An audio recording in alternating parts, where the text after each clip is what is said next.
Hi friends, share বাজার রহস্য চ্যানেলে আপনাদের স্বাগত। আশা করি আপনারা ভালো আছেন এবং সুস্থ আছেন।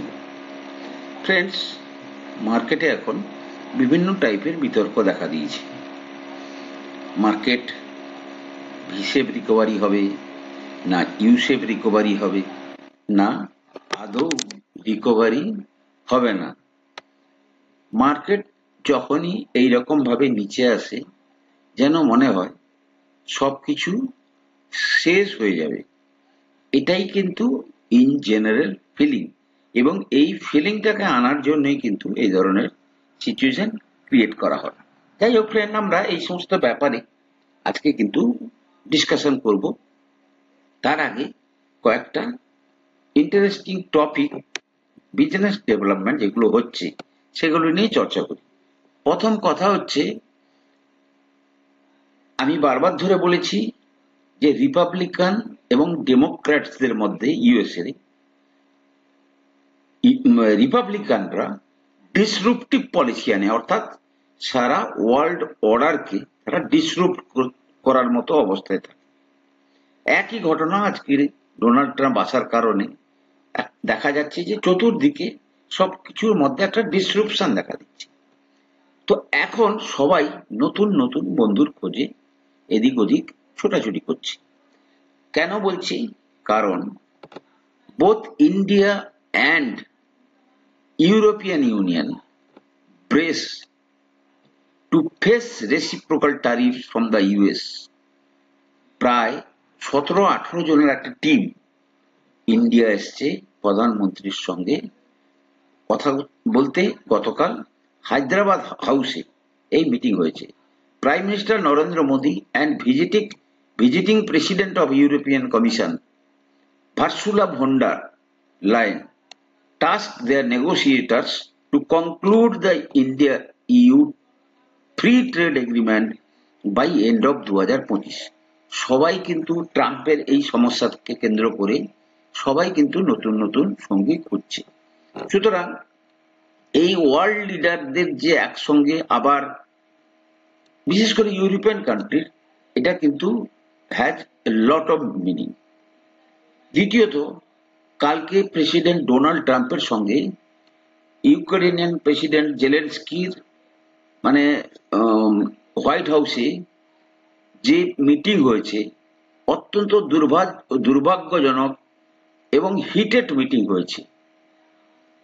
এবং এক কথায় যেটা বলা যায় যে যেন মনে হয়েছে জেলেনস্কিকে ওখান থেকে কিক আউট করে দেওয়া হয়েছে, এবং সারা ওয়ার্ল্ড লিডার, বিশেষ করে ইউরোপিয়ান ইউনিয়ন, তারা কিন্তু ইউক্রেনের পক্ষে।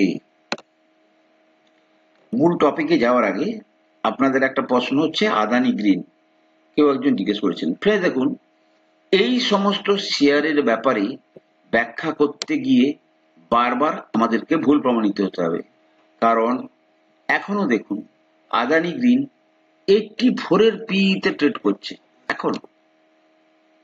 এবং এখানে আরেকটা উল্লেখযোগ্য জিনিস, এখানে যদি দেখেন প্রমোটার 61%, আর এফআইআই 14%, আর পাবলিকের মধ্যে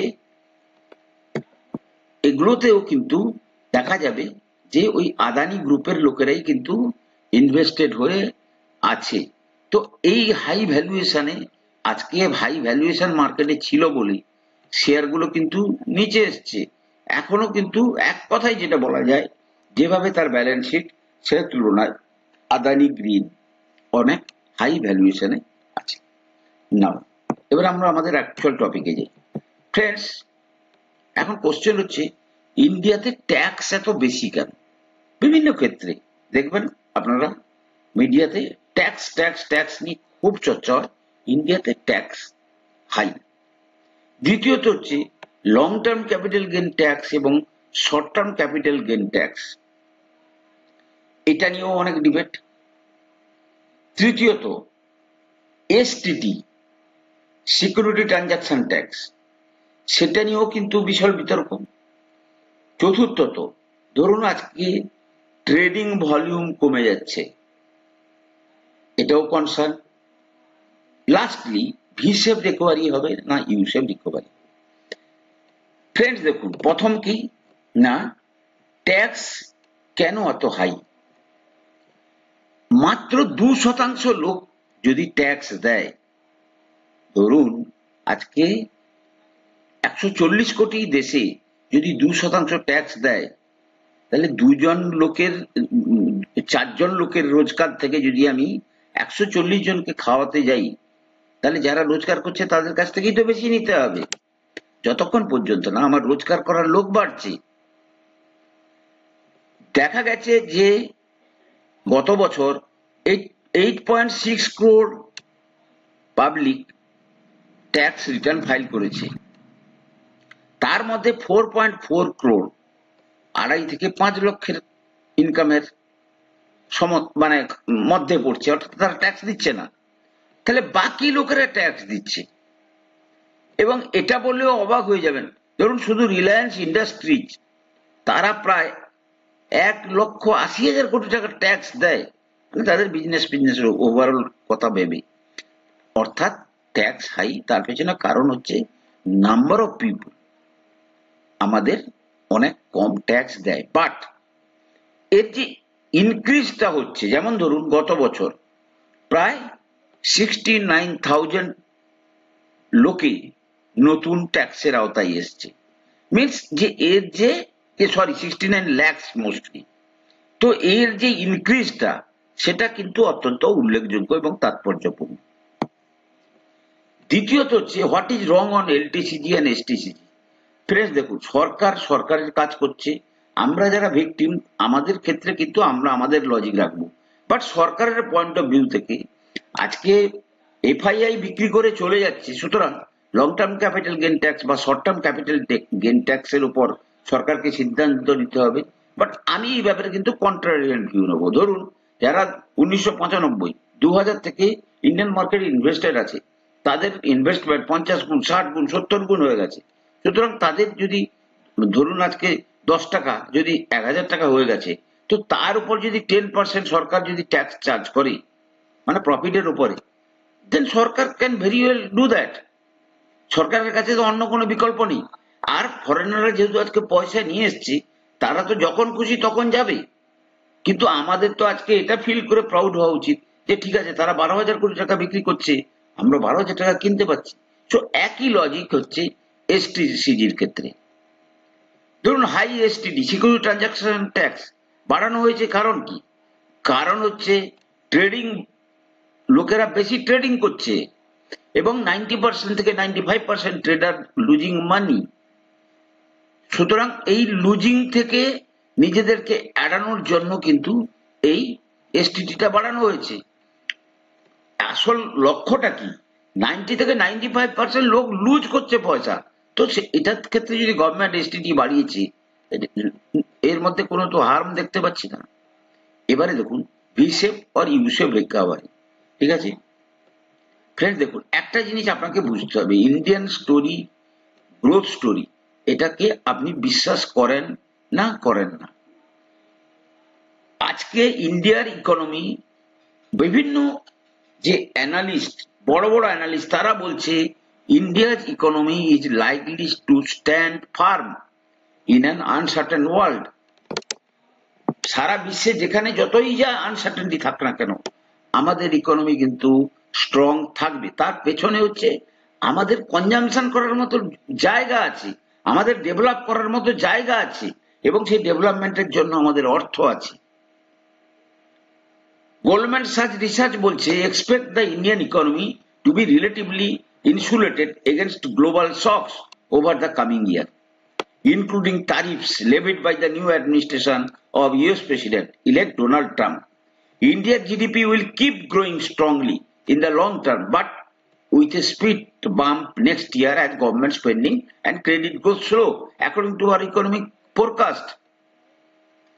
The structural long-term story of India remains intact, driven by favorable demographic and stable governance. তো মেন জিনিস হচ্ছে ইন্ডিয়ান গ্রোথ স্টোরি কে আপনাকে বুঝতে হবে।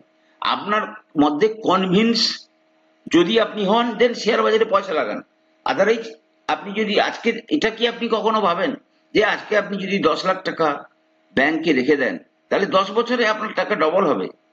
আর ততদিনে ইনফ্লেশন কিন্তু আপনার যে ডাবল টাকা, সেখান থেকে ট্যাক্স কাট করার পরে যে টাকাটা পাবেন ইনফ্লেশনের সঙ্গে সমান, তার সেখানে তো কোনো ইনকাম নেই। সুতরাং ইন্ডিয়ান গ্রোথ স্টোরির প্রতি আপনাদের বিশ্বাস রাখাটা উচিত হবে, বা আমি বিশ্বাস রাখছি।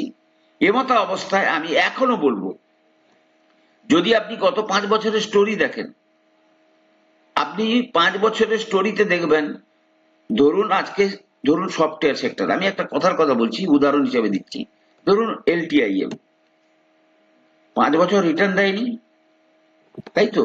আমরা বলি 5 বছর রিটার্ন দেয়নি, 22-20 থেকে দেয়নি। বাট আপনি যদি তার চেয়ে একটু আগে চলে যান, আপনি এই জায়গায় চলে যান 2020 1875 ছিল, বা সেই ফলে কোথায় ছিল 1250, আজকে সেখান থেকে শেয়ার এখনো পর্যন্ত 4 গুণে আছে। তো যে আপনি 5-6 বছরের হরাইজনে শেয়ার 2 গুণ 3 গুণ হয়ে যাচ্ছে, তো এটাকে আপনাকে বিশ্বাস রাখতে হবে। আজকে যেমন ধরুন এই যে এই শেয়ার গুলো আপনি দেখবেন আগামী 5-6 বছরের হরাইজন রেখে মনে করে আপনি দেখবেন, ধরুন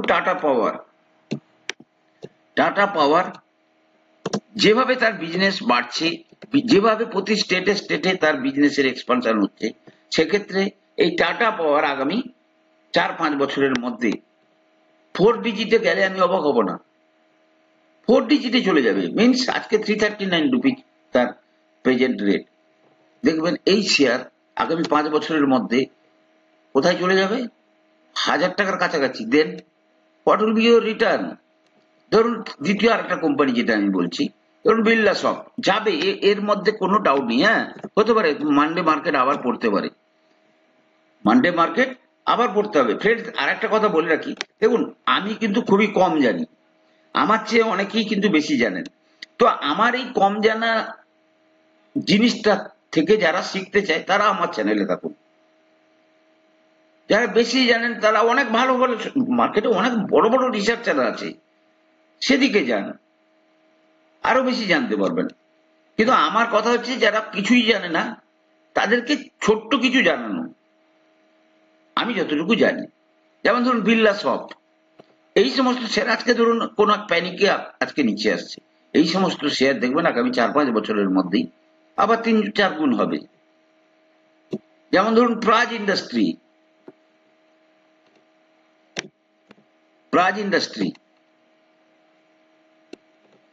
এই সমস্ত শেয়ার বর্তমান বিজনেসের হট বিজনেস। অর্থাৎ এ কি করে? প্রাজ ইন্ডাস্ট্রিজের মূল কি business?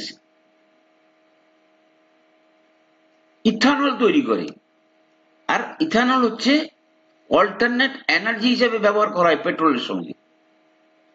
So keep faith on this company. আপনারা খুব অত্যন্ত লোভনীয় ভ্যালুয়েশনে শেয়ার পাচ্ছেন। Try to accumulate. এবং ইতিহাস বলছে এই সমস্ত টাইমে যারা ইনভেস্ট করে তারাই কিন্তু ভবিষ্যতে ভালো পয়সা রোজগার করতে পারে। ফ্রেন্ডস, আমি কোনো সেবি রেজিস্টার্ড অ্যানালিস্ট নই। কোনো শেয়ারে কেনা বা বিক্রির আগে আপনারা কিন্তু আপনাদের ফাইন্যান্সিয়াল অ্যাডভাইসারের পরামর্শ নিয়েই কিন্তু শেয়ারে কেনা বা বিক্রির সিদ্ধান্ত নেবেন।